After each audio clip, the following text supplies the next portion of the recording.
Katakot-takot na pambabash ang natanggap ng kapuso actress na si Lovely Abela sa ipinost na litrato niya matapos manganak ng walang kaayos-ayos ang itsura at labas ang kanyang underwear.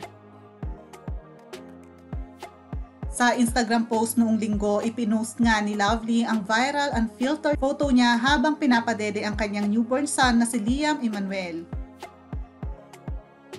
Paliwanag nga ni Lovely sa itsura niya sa litrato, quote, "Di ka man lang nagpaganda. Sa lahat po ng hirap ng pinagdaanan ko, hindi ko na po kayang magpaganda.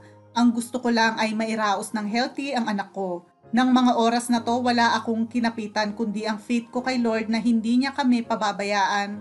Ang pagmamahal sa akin ng asawa ko at ang mga kaibigan ko at ang mga dasal ninyo." Hindi tinanggap ng mga netizens ang paliwanag niya at narito nga ang ilan sa mga reaksyon ng mga netizens. Dapat bago kuhanan ng pic ng sino man, isaayos muna ang kasuotan ng ina. There will be negative at positive thinkers. Just saying. Kailangan pa bang picturean ng ganyan para lang maging model? Respeto naman po. Bakit po kasi hindi kaya magdamit muna?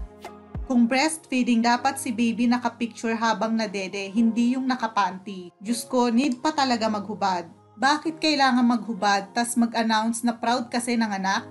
Pwede naman nakadamit ng maayos, karga bata at nagpapadede. Diyos mio Marimar, daming nanganganak sa mundo kada oras. Kailangan pa talaga i-prove yung flaws ng katawan mo after manganak?